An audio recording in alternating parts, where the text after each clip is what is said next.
everyone, I'm Captain Logan. And I'm Jayson. And today Jayson wants to talk about... X-Men. Hey, let's do another X-Men show. It's been a little while since we've talked about X-Men together. Yeah, it's been a while. We have an X2 commentary coming up next week. We were going to do it this week, and I put it off so that I would have more time this week to visit my dad in the hospital. Unfortunately, my dad is once again in the hospital. I'm going to see him tomorrow. I thought I might have to go today, but it's going to be tomorrow now.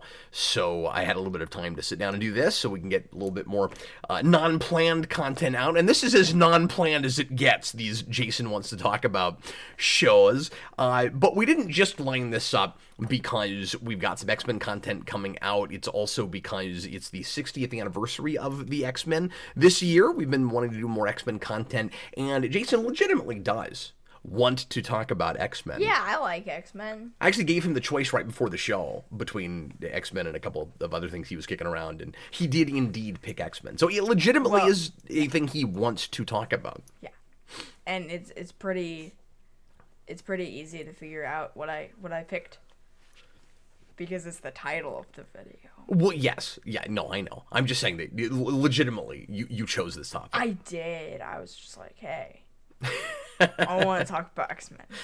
So this is probably the topic that Jayson and I have actually discussed together the most of the Jayson Wants to Talk About shows so far. Jayson will usually weigh in on things that he hasn't dealt with as much, like when we did Jayson Wants to Talk About Superman. Yep. And Sonic and a couple of other things. But X-Men is actually something that we've reviewed together. We've done, I guess, over half of the 90s show. We were doing that a while back, 2-3 years ago. And we never got around to finishing it. We were preparing for a Season 4 review, which never ended up coming to fruition. Maybe we'll finally do that at some point. We started watching it again, and then we didn't get back to it. Yeah. And, I mean, it's one of the best seasons, probably.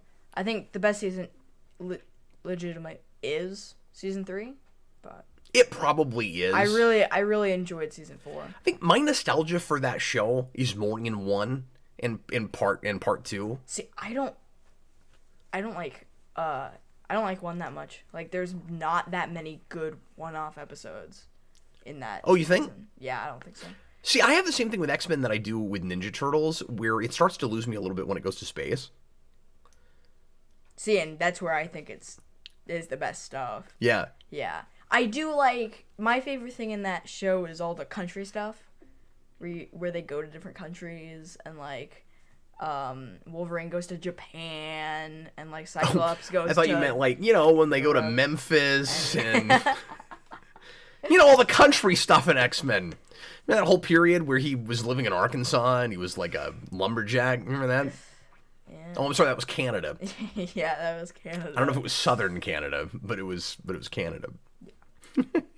Anyway, so maybe at some point we'll finally get back to the cartoon show. That's where most of Jayson's fandom for the X-Men lies. Of course, as you guys all know, the majority of my X-Men fandom comes from the movies, and then some of the show, because I grew up with that, and I've read a lot more in the way of comics than Jayson has. Yeah, I do want to try to read. I want to try to read the 90s run, because I know that's pretty good. Oh, the Anniverse is right. We could talk about the country when we get to Gambit, because Gambit is from the South. Yes. Certainly. I wasn't even thinking about that. Yeah. And you've seen all but the last season of the 90s show. Yeah, I've seen select episodes of the 5th season. Well, there's only 10, so that means you've seen almost the whole show. Yeah. It depends. Oh. It's the hard. Stupid... Let's not talk too much about that again, Yeah. but yeah, the stupid episode order. Yeah, some Season 4 episodes are listed in Season 5, so technically I have watched a lot of Season 5, but it makes sense. Is there any 5 that's supposed to be in 4 that you went and watched? Because I know 3 and 4 have that problem massively. Yeah, but I don't know. I still don't know where Nightcrawler is supposed to fall. Oh, I still couldn't tell you if that's supposed to be the beginning of 4 or if it's like toward the end of 3, or because on Disney they've got it listed like 8 or 9 in the middle of 4. Anyway, I don't know. We shouldn't get too far into that again. Yeah. But yeah, I would like to finish talking to you about that stuff. Yeah. So what is it? Let's just start here. What is it about the 90s show when I finally started showing you that really grabbed you? Because, I mean, you got into that show. It wasn't just a fun thing we were doing. Like, it became a big fandom for you, I think. Yeah. I don't know. I want to say Rogue had a ton to do with that. Yeah. And Gambit. Because I still can't tell you. Originally, Gambit was my favorite character, and then I watched Rogue's Tale, and, like, they were still, like, they were, like, a 50-50 split for me. But, like, Gambit was a little bit in the lead, but then I watched season 3, I think, and Rogue's Tale, and I was like, yeah. Now, remind me about this. Did I show you previously on X-Men before or after you started watching that show? Before. I'm pretty sure. Yeah. And did that make you want to watch it? Because it was, I think it was that, wasn't it? Where it's like, look how silly and hilarious some of these scenes get. Yeah. And then you were like, okay, we have to watch this now. Yeah. I think maybe that's how we got to that. I think the reason I got into it was just because I had seen the movies, but I don't know, the costumes look a lot better, and it's just a lot more of a diverse cast of, like in like colors and stuff, and it just like it really pops out, and I really like the animation. Dude, I don't think you can underestimate the importance of color with that show. Yeah. In creating fans. Yeah. And how big of a phenomenon that was. Wyatt has that in common with Power Rangers. Yeah. And there are just so many characters, and I don't know, that kind of always grabs me. Boy, that's such a terrific point. Like, I think the big difference for, I mean, as far as kid fandoms go, between X-Men and Power Rangers, and they were popular at the same time, and the other one is about superpowers. Yeah. But X-Men had this edge to it where it felt more adult than most anything else you would be watching. Like, animated Batman felt adult in a different way. Yeah. But X-Men had all these, like, adult relationships. Well, it had all the, like, human versus mutants and stuff. And, like... Yeah, one of the only things dealing with, like, real honest-to-God bigotry. Yeah. And that's part of the reason I really latched onto it, too. Probably later than, When you're, say, 10 or 11 looking at that show, or like 8 or 9... Yeah. Do you get any of the metaphor of that stuff, where it's like the idea of human beings tending to hate and fear what they don't understand, or superpowers as a metaphor for like adolescence and finding yourself and not getting who you are as a kid? Like, does any of that resonate with you on any level? Is it probably entirely subconscious if it does? I mean, I did get it when I first watched it. Like, I probably didn't get it when I, like, first watched some of the episodes, because, like, that was more, I feel like 8 or 9 I didn't really get it, and then, like, 10 or 11, 12. Yeah. Deaniverse says X-Men felt modern adult, while Batman TAS was old-fashioned adult. Yeah, that's a good call.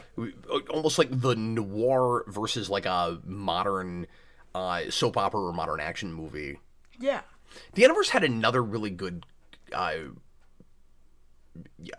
point I wanted to read with a comment. He said, Gambit, and I didn't know this actually, or I'd forgotten it. Gambit was only 2 years off from his creation when the animated series debuted. Yeah, because he starts in that first issue of 90s X-Men, right? Is that where he debuts? You're talking about Jim Lee? Yeah. Maybe that is Gambit's first appearance. I'm not sure, but I think so. So I'm not an expert in any stretch of the imagination when it comes to X-Men comics, and I'm rusty with the things that I do know, but that might be true. Yeah. I mean, certainly the math works out, because that was released in, what, 91, 92? Yeah. Yep. Jim 91. Lee's X-Men #1, which sold, over 1 million copies. Yeah. And that's the run I want to read, because I've read the first issue where they go to space. Oh, you already started? Yeah, I remember that. But I haven't read anything past that. You would probably really enjoy that, just because that's the look that they're most looking at for the 90s show. Yeah, that's why. But you definitely want to delve into some Claremont at some point. Yeah. And I don't know if you want to start, trying to read Claremont cover to cover. I think at one point you were even maybe doing that, were you not? I think so. But What era is that? at least, well, Claremont had the book for 10 years. Yeah. And then even came back again later. But it might behoove you to at least go back and read the big arcs that influence everything. Yeah. That spawn everything you know with X-Men, because it's almost all Claremont up to a point, right? So like Days of Future Past and the Phoenix Saga, Yeah. Dark Phoenix and all of that. I have always wanted to read the Phoenix Saga. A lot of the stuff that you really like in the animated series. Yeah. I feel like in the animated series, the Phoenix Saga just goes on way too long. It's like 10 parts. I thought it was like 6 or 7. Well, I think it's like 6. Or you're talking about if you for put the them together? Phoenix Saga, Yeah. and then like 4 or 5 for the Dark Phoenix Saga. So you said your favorite X-Men characters are still Gambit and Rogue. Yep. As far as the actual X-Men, and we've done a top 10 mutants, so we've talked all this out before, but just for folks that haven't listened to that and just the obligatory favorites that we always do on this show when we bring this stuff up. Yeah. Who are your favorite X-Men villains? Like, give me a top, like, 3 maybe. Favorite X-Men villains? Yeah. I don't know. Well, I know you're a massive Juggernaut fan. Yeah, Juggernaut's probably at the top, with maybe Mystique. I know she's kind of like the Catwoman. Daniverse X-Men. really knows his 90s X-Men show. He says the Phoenix Saga is 9 episodes plus a Jean is still alive episode. Yeah. Everybody say it with me. Jean! And then probably Mystique, and then Mistake. Oh, that's interesting. And then Like the bigoted humans that think that mutants are nature's mistake. yeah. What? I wonder if anybody's ever done that in a story where Yeah. they've had a Freudian slip and they've accidentally called Mystique mistake. Yeah, that's pretty good. What's Do you like probably... Mystique more in the show or in the movies? And we have kind of 2 different versions of her in the movies now. Yeah, probably the movies. Deep. Original. Like original or yeah. both, because I love her in Days of Future Past. That's I the really one like place where Jennifer Lawrence actually really shines as that character. Yeah. Probably both. She's fine in First Class, but I really like her in that. Yeah, And then I after like that, her. she wants so badly not to be there that it's awful. Anyway, sorry, I'm not letting you finish answering the question. And then probably, at least for the show, probably Apocalypse. Because he's awesome. But I don't like. He's him got a in great movies. voice in that show. Yeah. Yeah, he's really unfortunate. And I like Magneto a lot too, but I feel like he doesn't show up that much. Of course.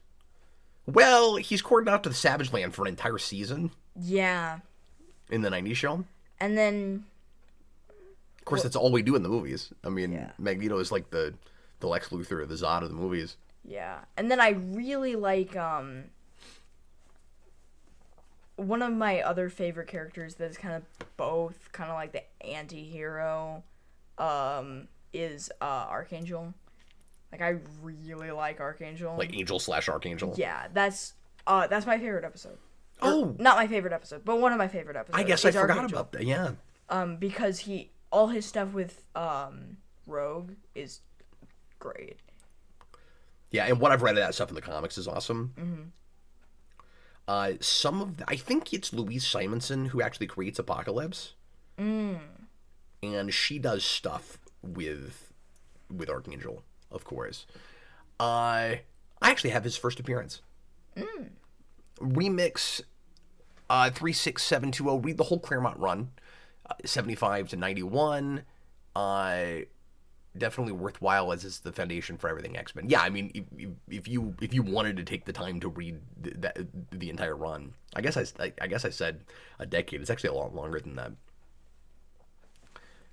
5 years. Yep. Or, I mean, 15. I thought you meant like 5 more years, Yeah, but yeah. yeah, that's what I was 10 trying plus to say, 5. but- Okay, let me just throw out some kind of standard big X-Men questions for you, Jason. Okay. Are you tired of the Phoenix Saga? Yes. Like, we can't stop going to it? Yes. And it's sort of like Death of Superman, where it's not really been adapted that well in anything. I guess at least the cartoon show, it's handled well enough for that show. The cartoon show tried, at least. I don't want to say it's probably one of the not. I don't know. It just goes on too long, and it's not. It's probably one of the worse two-parters, like multiple parts. What arcs? Yeah. And then the movies did it twice, and it sucked both times. You haven't seen Dark Phoenix. Yeah, I have. You saw Dark Phoenix? I saw it in the theater. Oh, You made me go to it in the theater. Did I make you go to it? I forgot about that. It's not good. Did they do it again? Well, Like X3. before that? Oh. And Dark yeah. Phoenix, in its way, is weirdly just a remake of X3, and it's written by the same guy, See, I couldn't even remember. but directed by him the second time around. Because at that point, Bryan Singer had gotten Me Too'd, and then we brought in Kinberg to actually direct it, and it ended up being the same situation that you had with Blade Trinity, where you had what's his face who wrote those movies. Why can't I think of it right now? Who wrote Batman Begins and stuff I like and stuff I don't like. But anyway, it was kind of that situation again. Except Kinberg, like, he's not a good writer. Typically. So, David... God, I can't think of his name right now. Anyway, I got David Hayter in my brain because I've been working on X2 and... David Goyer, thank you very much, Janimers. Hasselhoff. You get that? Yes, X3... X-Men The Last Stand, written by David Hasselhoff. Yeah, X3. Yeah, subject. It's at least funny. It's not good, but it's not bad. Yeah, I can't call it boring. Yeah. The problem is it's impossible to watch that movie without imagining what Singer would have done with it and what we were leading to from X2. Yeah. I've talked about this a lot, but it's really weird what happens with third movies and trilogies very often. You know, you almost end up with that, like, you live long enough, you either die before you get too many sequels, or you live long enough to have a really bad third movie. There are good third movies, don't get me wrong, but one of two things tends to happen with third movies and trilogies, and it's hard to understand why it's so common. One is a different like with X3, a different person comes in and has a different vision that is too contradictory to the original and doesn't have good inspired ideas that fit with what was there. And the other thing that happens is the same person got burnt out and kept going. And that's what you have, in my opinion, with Spider-Man 3. And what you have here is that first example. But interestingly, you also kind of have it in the... And I feel that way about Nolan with Dark Knight Rises, right? You have that again when you get into the second X-Men trilogy with the prequels, because Singer also now he doesn't make all three of them, but he also makes Apocalypse. He does I think co-plot First Class. Like I think he's involved in that, is he not? Because there was some talk about him directing it at one point. And then he does direct Days of Future Past. Then he directs Apocalypse. They rushed that out real hard. And he also sounds like a crazy person by that point if you listen to his commentary. And then Apocalypse comes out and it's terrible. And so you have that kind of Raimi Spider-Man problem again. Yeah. And then that gets even weirder because then we make a fourth one. Yeah. I think with X3 it's good while you're watching it. Like it's funny. It's you at least have fun while watching it, but then you just kind of forget everything about it. Like, I don't remember anything about that movie. I remember a lot about that movie, unfortunately. Oh. Yeah. Well, you've probably seen it more than once. It's yeah. Well, I mean, I've seen it lots of times. And I'll still have to do it again now that we're doing the Super Rewind commentary project, and I'm starting over and doing everything again. Well, I'll watch X3 with you. Okay. But yeah, so once again, plug for that. X2 next weekend. We just watched it again last night, or we watched part of it again last night. That's exciting.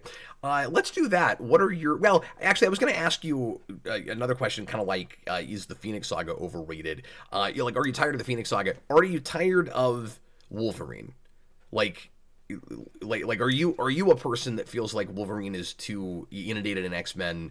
That has changed some in the last decade, of course.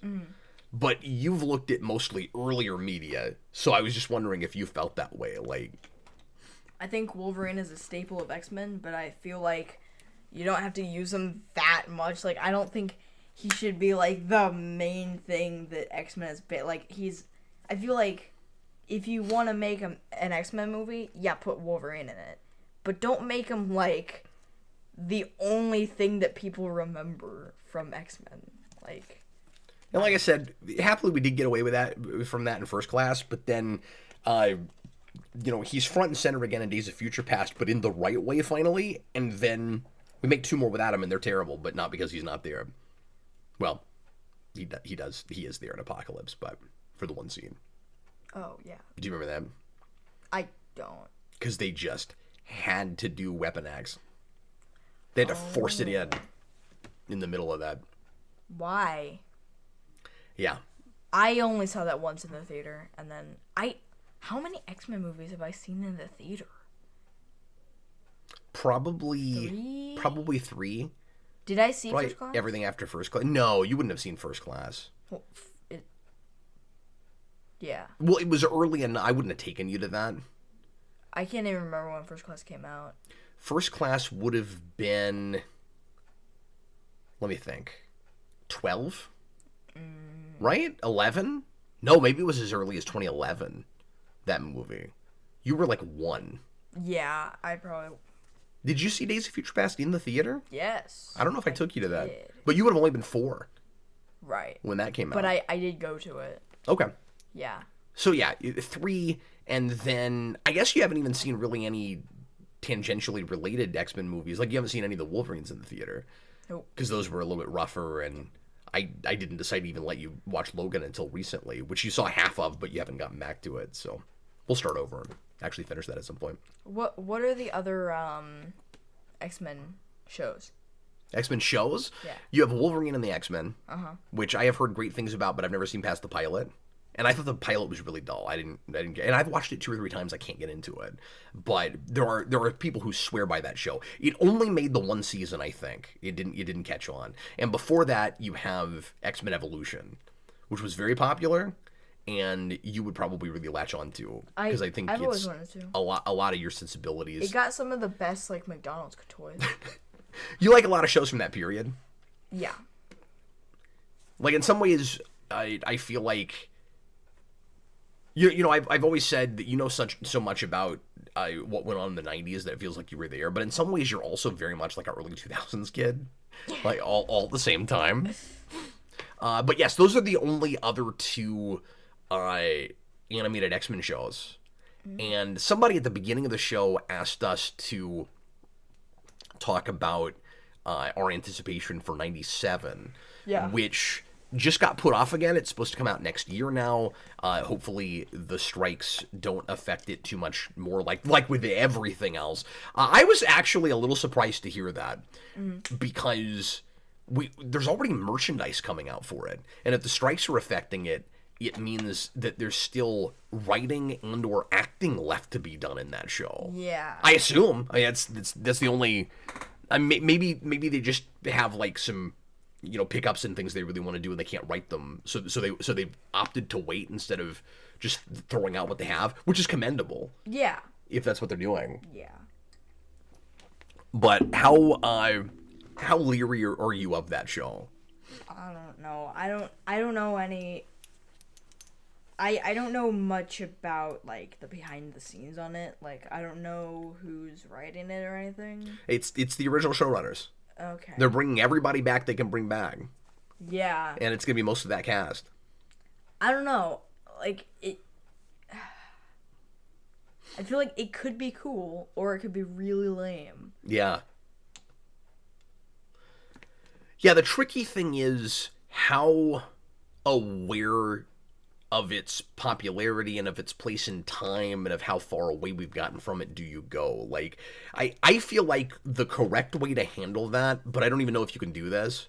The right way to handle that is to try to put yourself back in that place in time and as hard as possible and not let it get too like retro modern, Yeah. if that makes any sense at all. Yeah. But you also run the risk of trying too hard to be authentic and you're just different now. Like, I can't help but think that because what you want to do is get really excited that everybody's coming back for a thing like that, I mean, right? I am excited because... But the track record for projects like that has rarely been very good. Right, that's why Right? I'm kind of leery of it. Like, people wanted Young Justice to come back forever. It finally did, and fans were not happy with it. And I don't even think people liked either of those seasons that they put out. Or did they get 3? I can't remember. I haven't watched it, but people weren't happy with it, and I can't help but think that it might be easier to be authentic with it if it had actually like fresh new blood on it, and it wasn't the guys who haven't worked on a show for 30 years coming back to do their own show again. But you're damned if you do and damned if you don't, because if they had announced it as a completely new crew is coming in to make the show, I would have been like, I don't know about that. So Right. you really just have to have a wait and see attitude about it and just see it when it comes out. But I that seems like a tough nut to crack tonally to me. Yeah. The good news is it didn't end well. Yeah. I mean, everybody's going to hold it to the standards of when it was at its best, of course. Yeah. But you at least don't have... You at least don't have to worry about, a show that ended on a high note that you're coming back and potentially ruining. Yeah. Like, there was still potentially cool things to do with that. Season 5. Yeah. X-Men, like... Well, and it almost feels like a different show in some ways. Yeah. I just don't want it to be another, and I know, like, this time, it's like the original writers and cat. Like, I actually didn't know that. Yeah. But, I just don't want it to be another Powerpuff Girls or another Animaniacs. Like, I don't want it to do that. And I would think you would have to worry about that so much Yeah. as you would just have to worry about something that is like a shell of its former self, or that's trying too hard to be campy or silly, or that's the tough thing with this show is a lot of the mistakes and the weirdness and stuff that happened was entirely situational. Yeah. Yeah. It was entirely about the place and time that they were in, the lack of resources, all of that. Mm-hmm.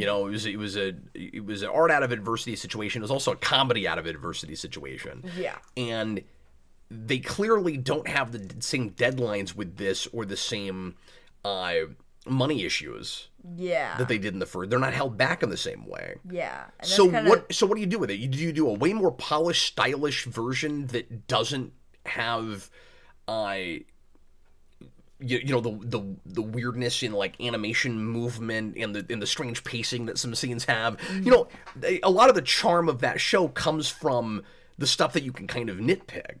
Yeah. Do you want you wouldn't want them to intentionally make those mistakes, right? You wouldn't want to do that on purpose. And my worry is that it's gonna be like that. Yeah.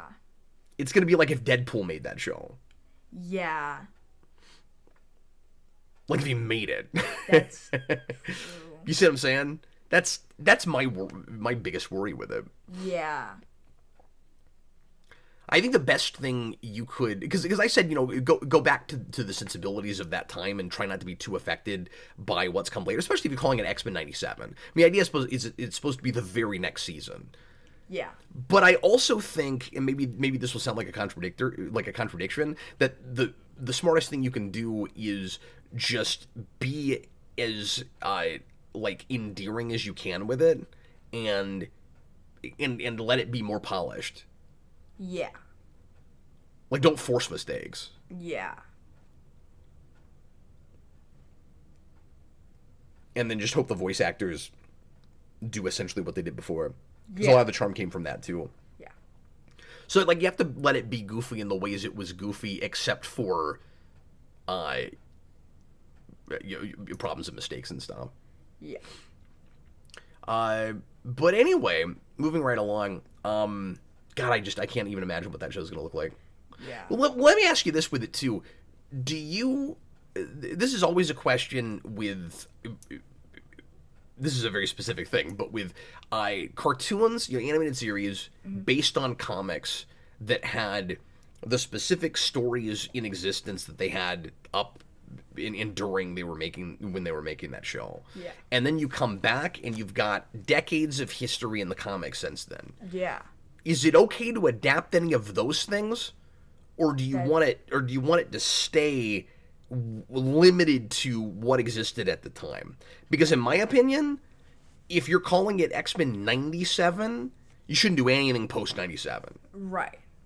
And that was the question I was going to ask you, too. Because, I don't know, I don't think you should probably go past that, but I also think it would be cool to do, like, I don't know much about, comic runs past that, in X-Men specifically. Yeah. But I think it might be cool to do that, to do some of those arcs in that style. Well, people were talking see, I think it might too, but the problem is just the premise and the conceit of it. Yeah. Like, and say I'm reading into it too much, but I just don't want the year 97 in the title of that and it be too modern. Yeah. It just doesn't make any sense because you're screaming it's the 6th season of the show. Okay, then make it the 6th season of the show. Otherwise, don't call it that. Yeah. Otherwise, call it like X-Men Classic or something, and then maybe you can get away with that. People in the comments were talking about how X-Men Evolution was taking things from Astonishing. I think that's what they were talking about, and that's some of the stuff like Joss Whedon's run. Yeah. That if they were going to go to anything, I would expect them to go to that, and then maybe even recent Hickman things, or go back to some of the things that influenced the movies that didn't exist yet, or that they weren't looking at when they did the 90s show. Mm-hmm. Like they never did Stryker in that show. They weren't looking at Origin. Yeah. Because we didn't have that yet. So I mean, there's a bunch of stuff. Yeah. And then again, the Hickman stuff more recently, people have been saying like it would be cool to see somebody attempt to adapt that into something. But I don't want to see it in this show with the way that they've conceptualized the premise. Yeah. And there are people that really hate that even like the new Batman Adventures based on the animated series are doing things like the Batman Who Laughs and Court of the Owls and all of that stuff. But at least that comic series doesn't put a date in it. Yeah, it's not called Batman 92.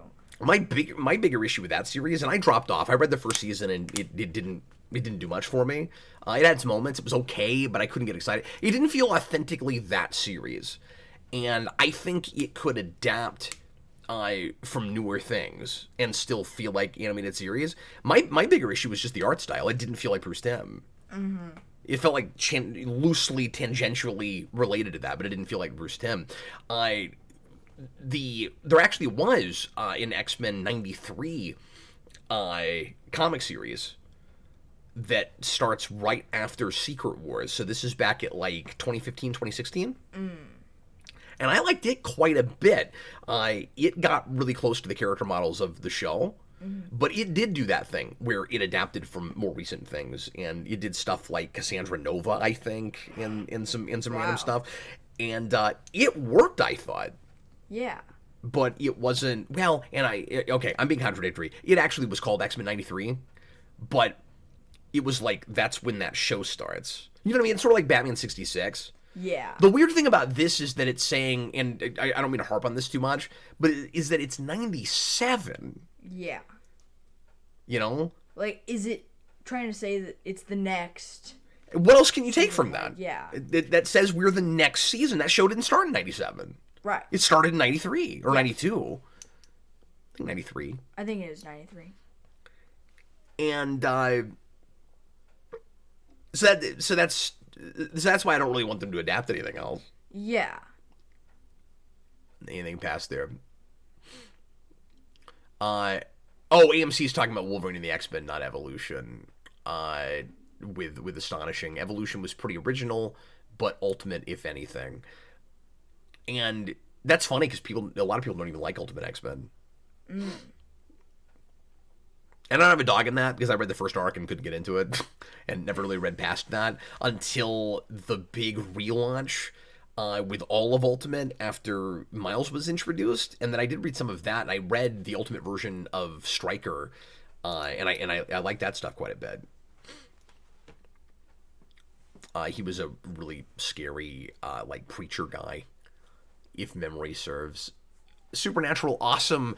I loved Evolution because we got 2 seasons of the world not knowing about mutants. I forgot they did it that way. Then the X-Men fight a Sentinel in the middle of New York, and mutants are exposed. So they do kind of the Men in Black thing with it. Yeah. Where it's underground, nobody knows about them. Which would give it a very different dynamic initially. Yeah. Because it's a hidden society, and it ends up being a little bit more like Inhumans or something, where it's a hidden society before you have the blatant, rampant racism. Yeah. Like it would be more like a Ninja Turtles or something. Yeah.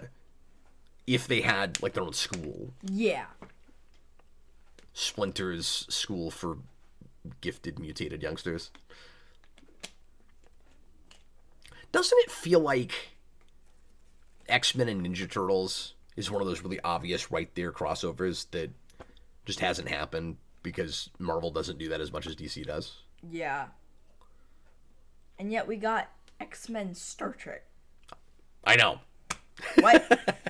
That's so weird. And we did it twice. We did it with TOS and TNG. Yeah. You should read that novel at some point. I started it. I started TNG.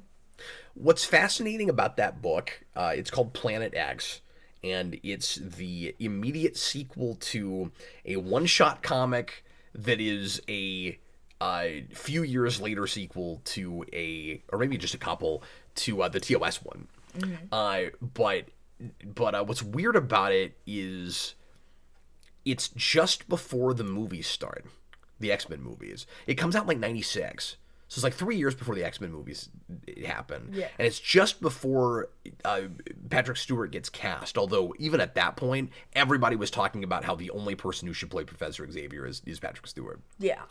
And when that comes out and you read that book, and I read it shortly after it came out, you're I'll never have this again. You have to, you're reading Patrick Stewart. Because I mean, it's Picard, so you always have Patrick Stewart's voice in your head, but then you're imagining a comic book Professor X. Yeah. And then after that, if you ever go back to that book, it's impossible to have that experience with it. You're just imagining 2 Patrick Stewarts talking to each other. That's hilarious. No, I'll just imagine the 90s. Professor X. Ah! Ah! Yeah, you never really hear Picard yell like that, and you never really hear. I mean, there's some Picard in pain moments, but never a big scream like that. You do hear Professor X though, right? X-Men. Yeah, I'm trying to remember. Does that ever happen? Not sure. Does he let out a crazy scream like that in Doctor Strange 2? I think he does. I think maybe he does. Because weren't we in the theater going, finally we got that? And he got his telepathic bubbles. Yeah, that was part of what I really liked about that movie was just all the X-Men stuff. All the X-Men stuff? Yeah. Even though it was really obligatory to throw him in yet again, and it didn't look like Patrick Stewart knew why he was there or necessarily wanted to be there, and poor Patrick Stewart, man. Yeah. I mean, it's fun to see the chair, I guess, but I thought using the cartoon theme was way too indulgent. Yeah, that one, that part, I was just like, come on. I also discovered recently, I've always given Wasserman Ron Wasserman a lot of credit for creating 2 of the best themes of all time. Yeah. and I can't remember the name of it right now, but you can go look it up. It's kind of common knowledge now, and it was a long time before I found out about it. Or not even common knowledge, but it's not hard to find it. Wasserman very clearly stole that melody. Or if he didn't, it's crazy how close it got. Oh, yeah. Do you remember that? Yep. Yeah, there's I don't remember. Is it like a J-pop song or something? I think so. I can't remember what it was.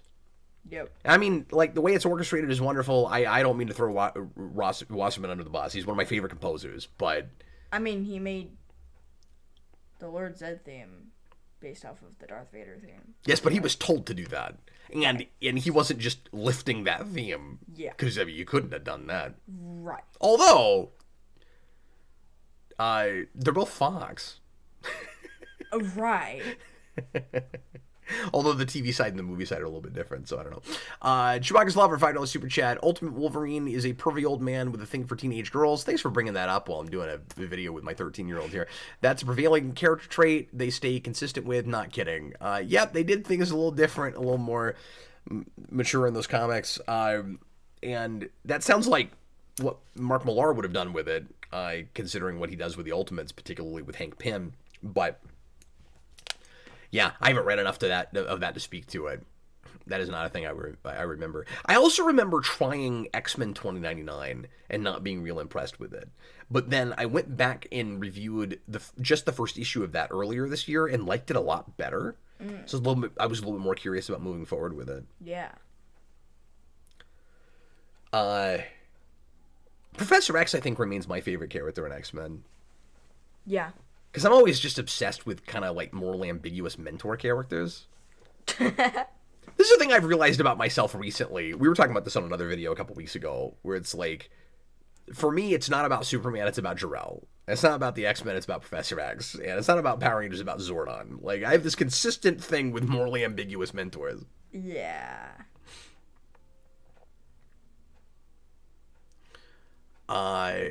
What is your favorite of the X-Men movies? X2. Is it X2? Yeah. And is that by like a wide margin, or No, is it? it's You don't love those movies, I don't think. Better than it. Not really. Like, I just don't like what it looks like. Oh, really? I don't. It's just, I don't know. It's just weird. Pardon me, I'm sneezing. What What do you want it to look like? Is the problem that it's black and drab, and you want it to be colorful? Like, I don't really know. It's just a completely different thing than anything else I had seen from X-Men. so when you looked at it, it just didn't feel enough like X-Men? Yeah, it just doesn't. It's good, but it's not X-Men. Does it start to get closer for you the further in you get, like when you go to the prequels? And, First Class, they're running around in the yellow spandex. And... I haven't seen First Class in years. I don't remember anything about that movie, but I really liked Days of Future Past. I'm going to bet you money. I would almost bet you money that if you sat down and watched First Class tomorrow, it would automatically be your favorite X-Men movie. Because I think a lot of the stuff with that would really resonate with you, and the Xavier Magneto stuff is brilliant. Mm-hmm. But like, you know who Kevin Bacon is now. Yeah. I think you would really appreciate him in that movie. Do you know about that? That Kevin Bacon is Shaw. Oh. Yeah, you don't know anything about that movie, do you? No, I haven't seen that in like 8 years. Okay, that's a mistake on my part. I should have had you watch that again. No, I think you will love that. There's a lot of, especially like big X-Men fans. There's a lot of people. I mean, like from way back, for whom First Class is their favorite X-Men movie. Bob the Hun puts in a $5 super chat. We all know Bruce Timm would hate Batman Who Laughs. He would never adapt him unless he was forced to. Probably why It and Court of the Owls rings false. I mean, maybe so. Like I said, I think you could introduce those. You just got to do them in like very different ways from how they're handled in the comics. Yeah. But I mean, you're right. Like, he has that.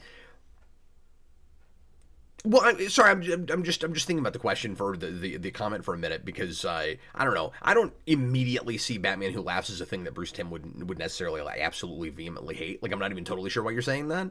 But if he did have that as like, well, it's just a big gimmicky like obvious thing. Of course, you have to have a Batman who is the Joker. He might see it like Doomsday, who he also never appreciated, and he doesn't. He never really wanted to adapt Death of Superman, so they did like an homage thing where they did Doomsday, but they didn't. He wasn't responsible for Superman's death, and they did like a pseudo Death of Superman that was really good, but was not because of Doomsday. And I don't know if you know about this, but there's almost a joke in that show about how Doomsday is a plot device, where he's brought in and he's actually really intelligent and he speaks in eloquent, complete sentences. He's got like big villain speeches, and then he gets lobotomized at the end of the episode, and now he's like barely able to speak Doomsday, like from the comics. Yeah, it's really funny. He shows up, he just starts soliloquizing. Yeah, it's great. Schweiger's lover Bruce Timm hates Doomsday and Bane. No way he doesn't hate Batman Who Laughs. Yeah, I mean, maybe. Yeah, I didn't immediately have that thought myself. AMC, the pre-Ottman theme in X-Men sounds even more like X-Men TAS's theme. Yeah, that's true. It does feel like that was maybe a starting point for the sound of that movie. But everybody knows how much I love Ottman's theme and score for particularly for X2 in general. And then it was super sad when we didn't have that anymore. And then it came back, and then it was like, yeah, the biggest geek freak out for me ever. I remember you freaked out in the theater. Oh, I just lost it. I couldn't even deal with it. Just in that first logo. I've rarely cried harder in the theater. Yeah, it was a big deal for me. Yeah, da-da-da-da-da, and I went, you can't even. And that was a thing that I didn't look up ahead of time, because I actually paid pretty close attention to the production of that movie, but I didn't know that Ottman was scoring it. I guess I should have. Yeah. Given that it was Singer, and Ottman up to that point was still scoring and editing all of his movies. I don't know if you know that, but Ottman is the composer and the editor of most of Singer's movies, if not all of them. Now, the Verse Ottman score for Apocalypse is the best thing about that film. I haven't listened to the Apocalypse score apart from the film, apart from watching it in the movie. Yeah. What other... You're probably just too bewildered by that movie that you didn't even pay attention to the score. I wasn't listening that hard to it, yeah. Bewildered is the right word, too, and just bored to tears. Yeah. I'm sitting there like, I love this Storm actress. Why in God's name can't we give her anything to do? Yeah. Like, we just introduced these characters to be horsemen. Like, even Halle Berry was handled better than that. She got like a residue of an arc with her own, hatred and fear of humans in the first and second movie. How many? If you blink, you miss it, but it's there. Yeah. How many superhero movies? How many superhero movies? There's a lot of them. Are Halle Berry in? How many superhero movies are Halle Berry in? Yes. Is she plural, or is there more than one of her? Is she in? Beyond the X-Men movies, so you got those 3, and then she shows up in Days of Future Past. So I guess she gets 4, and then Catwoman. Yeah. Is there anything besides Catwoman that she's in? I don't think so, superhero-wise. I think so. Nothing springs to mind. Nothing Dick sprang to mind. Yeah. So, yeah. Let's see. We're at 50 minutes. Let's talk just a few more minutes if there's anything else we want to deal with. You have seen the Deadpool movies. I have. I probably let Jason watch those too young, but you enjoyed those. Yeah, I do want to watch those again because those are really funny. You were not happy about Juggernaut. No. Which surprises me. That was the whole reason that I convinced your mom to let us show you those, is that you love Juggernaut so much. And they finally did something closer to comic book Juggernaut, and you didn't like it. It wasn't. It's not Juggernaut. I don't know. It's just he's weird, and he doesn't get. I don't know. I feel like You maybe still if like he, X3 Juggernaut. maybe if he got more to do. Why do you like X3 Juggernaut? I don't know. He's at least funny. Like, Yeah.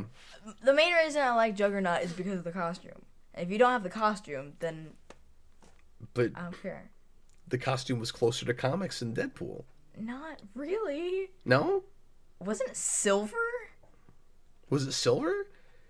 No, it was silver in X3. It was weird looking in X3. Yeah, it was weird looking at an X3. What are you talking about? I think what happened was the costume was closer. But Yeah. but like his mood, like that, his mood wasn't. Yeah, I get that, but it's really weird to say, now look, if it doesn't look right, that's why I like X3. I'm like, what the heck are you even talking about? No, that's not why I like X3, because like he doesn't look right in X3 either. Of course, one of the funniest things about the X-Men movies is how they cannot keep their continuity together even through 3 movies, and especially into 4.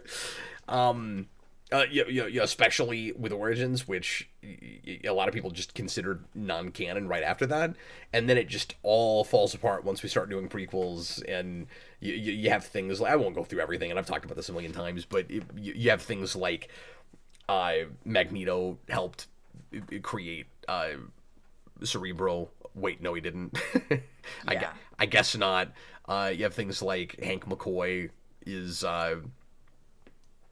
in X2 briefly, and he just looks like a person, and I guess he got rid of the mutation, or the visible mutation. But that's really funny because he was actually supposed to have another appearance later in the movie where he would get like he would get all blue and furry, so that would have made it even more complicated.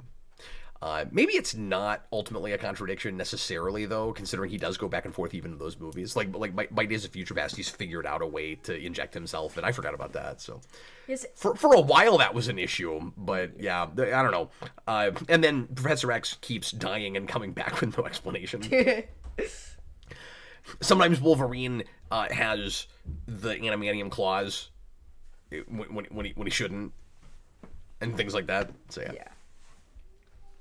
Yes, AMC comic. He's silver in both. Oh, really? Yeah. Why did they do that? That's what I thought, but I haven't seen either of those movies in so long. That's sort of why I didn't like it, was because he should be red. Okay, we'll do this exercise to close out. This will be fun. Alright. Jason, give me your, like, perfect... It's got to be at least, like, 5 or 6 characters. And it can't be more than 2 of the, like, regular members of the ongoing... of the standard 90s team, okay? So give me, like, your perfect X-Men team with, like, mutants that you know about. Mm-hmm. And, like, put together a 5 or 6 man team. And what would that look like? Oh, man. Or it wouldn't even have to be like an X-Men team. It could just be like another X team, you know? Like you have your own X Factor or X Force or something. Yeah.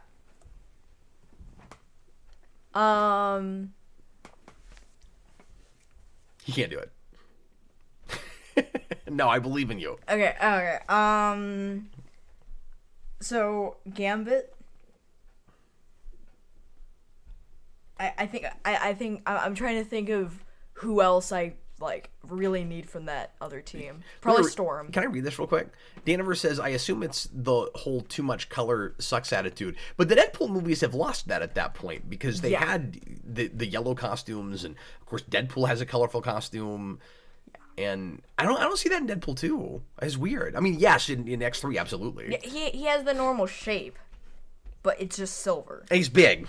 Yeah, and he's big. But I don't know. It's just the way they like write him. It's just weird. Do you like Colossus in the Deadpool movies? Oh yeah, Colossus is great in the Deadpool movies. So I'm gonna say, okay, I don't know if this counts. Okay. Okay. But I'm gonna say Gambit. Yep. And I can only have 2 characters from the normal 90s team. Yes. So I'm gonna You say said maybe Storm. So I'm gonna say Mohawk Storm. Okay. Because that doesn't count. She is gonna have a mohawk in '97 though. Okay. Yeah. We know that. That is still your 2, though. But that's not gonna come out in the 90s. That is still your 2, though. And then I'm going to... No, which is weird because that was her look just a few years before that. Yeah. Who else am I gonna say? And again, you can use other characters that are in that show. I'm just gonna say Magneto, because that would be great. Yeah, well, and I mean, there's precedent for that. Yeah. And... I think a lot of Morrison's run, Magneto was on the team. Yeah. Am I right about that, folks? I'm gonna say Colossus. Oh, cool. Yeah. So we got Gambit, we got Mohawk Storm, we got Colossus, we got Magneto. Mohawk Storm registered trademark. Yeah. Storm with a mohawk. Marvel's Mohawk Storm. That's the action Okay, figure. and then I need 2 more. I'm definitely not putting it in Cyclops. Do I want... I feel like I have Colossus, so I don't really need Juggernaut. You're thinking about the balance of powers, yeah. I'm going to say Nightcrawler. Yeah? I thought maybe you'd do that. And I'm going to say... Actually, instead of...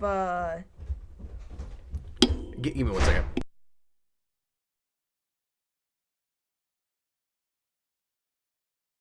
Hey, I'm sorry, what? And then I think actually instead of Magneto, I'm gonna say Jean Grey. Okay. And then I'm going to say That's a powerful team right there. Mystique. Oh wow. Okay. You're just blending the Brotherhood all up in there. Yeah. That's a cool team. That's neat. Yeah. Throw Phantom X in there. Chewbacca's Lover, $2 super chat. Toad and Sabretooth were supposed to be in X2. Yes, and it was kind of weird that Sabretooth was not involved there, considering that so little was done with him and Wolverine in the first movie, and then Wolverine trying to uncover his past, his origins with the Weapon X program is his emotional crux through that whole movie. But there was a lot of juggling with so many characters with that, and they clearly really struggled with that. And I love that movie, but that code was cracked a lot better by and I mean the MCU being whatever it is now, by the MCU with the Avengers, and then especially once you get to the Russos like juggling 60 superheroes in Civil War and Infinity War, Endgame, etc. We got to a place with some superhero movies where we could have a bazillion characters and it didn't feel like too many, if any, were lost. But and they weren't always even necessarily that much longer than X2. X2 is like 215, 220. Mm-hmm. Like, it does go well past the 2-hour mark. Yeah. But yeah, there were a lot of characters that they wanted real bad. I think it's a lot of the reason that you have the Easter eggs in the control room in that scene where, or not the control room, but that office, where Mystique is getting the plans for Cerebral. You've got all those Easter eggs with just... I finally went in and took screenshots and looked real close at it, and we'll talk about it with the commentary next week, because there's some weird stuff that I didn't even realize was in there. Like, everybody always talks about Remy LeBeau, and you have the Maximoff twins, those are in there. But there's stuff like Franklin Richards is in there? That's wacky. And like maybe they were trying to suggest with that it could be a shared universe with Fantastic Four, because Fox had rights to both right then. So I don't know. That was wild, and like Omega Red is in there, and so we'll talk about a lot of that stuff when we get there. But like Angel was in that script for a long time, and a lot of the stuff that winds up in X-Men 3 was stuff they left on the cutting room floor in 2. Some things they shot, some things they didn't. And then, sadly, it moved on without Singer and some of those people, but they still used some of those ideas. Yeah. And I think some of that was probably because Laura Schuler Donner was still there, and some of those ideas were hers. or things that she fought real hard for. Yeah. She wanted Angel real bad. I know that was a thing. Oh, is Squirrel Girl a mutant? I don't actually know that. I think she is. I remember Not a character really I've read liking that a lot character with. when I was little. Yeah, you were kind of. I was thing. a big Squirrel Girl fan, which is kind of weird, but That's true. I forgot all about that. Chewbacca's lover, Magneto. I was thinking of a different run than I guess. I don't know what run. That's what I'm saying is I'm really rusty on this stuff. Magneto isn't even Ian Morrison's run until the end, and he's pure evil. Okay. Well, I'm not sure what I was thinking of.